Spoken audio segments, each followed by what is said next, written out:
अस्सलाम वालेकुम एवरीवन। आज की क्लास में हम फ्यूचर सिंपल टेंस पे बात करेंगे। इससे पहली क्लासेस में हम प्रेजेंट सिंपल और पास्ट सिंपल टेंस को डिटेल से पढ़ चुके हैं।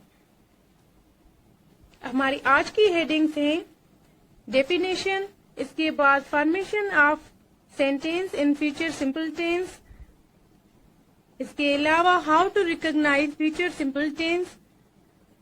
एंड में हम सीखेंगे विच टाइप ऑफ एक्शंस और events are expressed in the future simple tense. There are several ways to talk about the future in English. English में फ्यूचर के बारे में बात करने के लिए बहुत सारे तरीके हैं। द सिंपल फ्यूचर, जो कि हम आज सीख रहे हैं। द गोइंग टू फॉर्म भी फ्यूचर को शो करता है।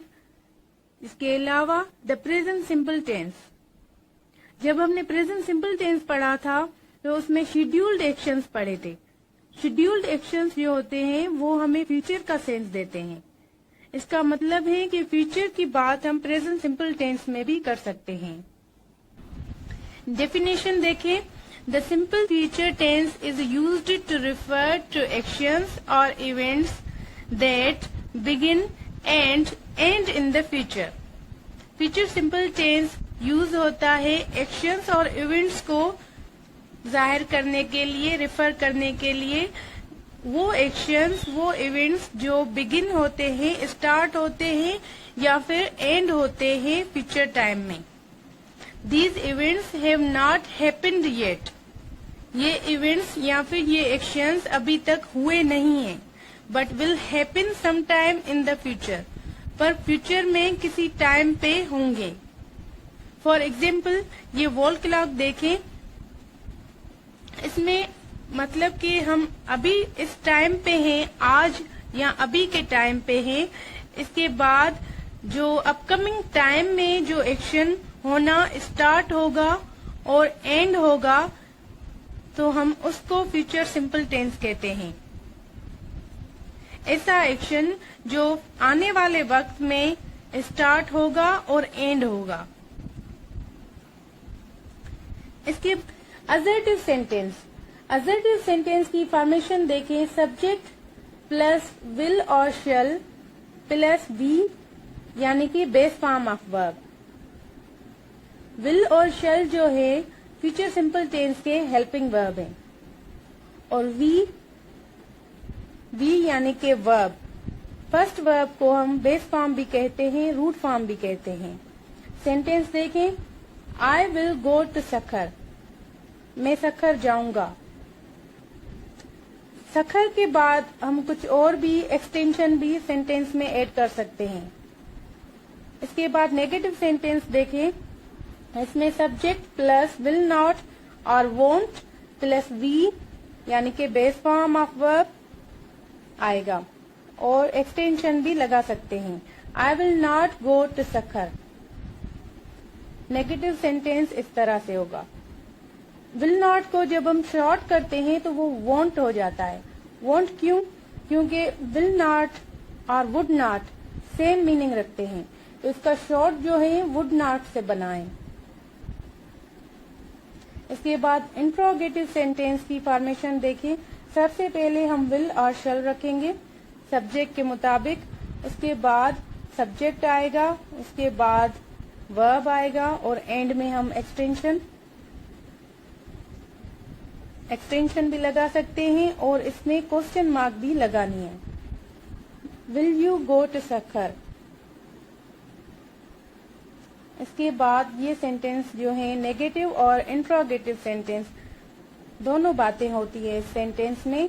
Will you not go to Sukkur, ये भी क्वेश्चन मार्क के साथ ही लिखेंगे। फॉर एग्जाम्पल, वो स्कूल जाएगा। हम खाना खाएंगे। मैं अच्छे नंबर हासिल करूंगा। गा करूंगा। इन वर्ड से हम इस टेंस को आइडेंटिफाई करेंगे। इसके बाद हेल्पिंग वर्ब जो है शल और विल हैं। शल और विल को शॉर्ट किया जाता है तो वो इस तरह से SH को कट करके डबल L लिखा जाता है और विल में WI को कट करके डबल एल लिखा जाता है, और इसको पढ़ते किस तरह से, आयल, आयल, और ये भी शीएल। इसके बाद मेन वर्ब देखें। हर टेंस में वर्ब को यूज करने का अपना ही तरीका है। फ्यूचर सिंपल टेंस में बेस फॉर्म यूज होगा। बेस फॉर्म को रूट फॉर्म और फर्स्ट फॉर्म भी कहते हैं। पास्ट सिंपल टेंस में हम सेकंड फॉर्म यूज करते हैं। तो इस तरह से वर्ब की फॉर्म से भी हम टेंस को जान सकते हैं। इसके बाद सिंगुलर और प्लूरल सब्जेक्ट्स। आइए बात सिंगुलर और प्लूरल सब्जेक्ट्स। आई और वी के साथ हमेशा शल यूज होता है। दे, यू, शी, ही, इट, और कोई भी नेम हो, अगर सिंगुलर नेम हो और प्लूरल नेम हो तो उनके साथ विल यूज होगा। मोस्ट कॉमनली इन सब प्रोनाउंस के साथ, इन सब सब्जेक्ट्स के साथ विल यूज होता है स्पीकिंग लैंग्वेज में। लेकिन शल जो है वो फॉर्मल है। आई और वी के साथ हमेशा शल यूज किया जाता है। एकेडमीज में या फिर रिटन वर्क में हमेशा शल यूज होता है। स्पीकिंग में हम इन आई और वी के साथ विल यूज कर सकते हैं, लेकिन जब भी आप रिटन वर्क करें तो उसमें शल। फॉर्मल वे में हम इस तरह से सेंटेंसेस बनाते हैं। I shall attend the conference next week.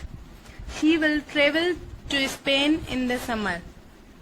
They will celebrate their anniversary next month. He will purchase a new car soon.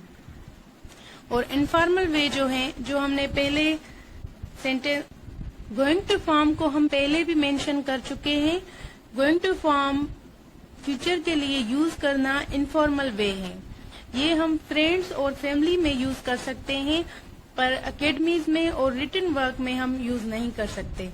For example, I am hungry, therefore I am going to eat food. That's not going to work for me. You are going to be amazing. He is going to start new business very soon. Going to form भी future simple tense को express करता है, इसलिए हम going to form भी use कर सकते हैं। लेकिन ये याद रहे कि ये प्रेजेंट गोइंग टू फॉर्म भी फ्यूचर सिंपल टेंस के लिए यूज होता है, लेकिन ये याद रहे कि ये इनफॉर्मल वे है। गोइंग टू फॉर्म हम फ्रेंड्स और फैमिली में यूज कर सकते हैं, लेकिन जब हम रिटन वर्क करें तो हमें गोइंग टू फॉर्म भी फ्यूचर सिंपल को रिफर करता है, इसलिए हम गोइंग टू फॉर्म भी यूज कर सकते हैं। फ्यूचर सिंपल टेंस में हम अनकंट्रोल्ड एक्शंस भी शो करते हैं।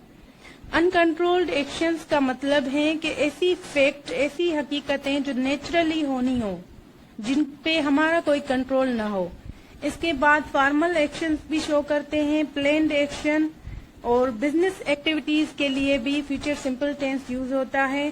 प्रिडिक्टिंग के लिए भी, इनफॉर्मल एक्शंस के लिए भी, अनप्लान्ड एक्शंस के लिए, प्रॉमिसिंग के लिए भी फ्यूचर सिंपल टेंस यूज होता है।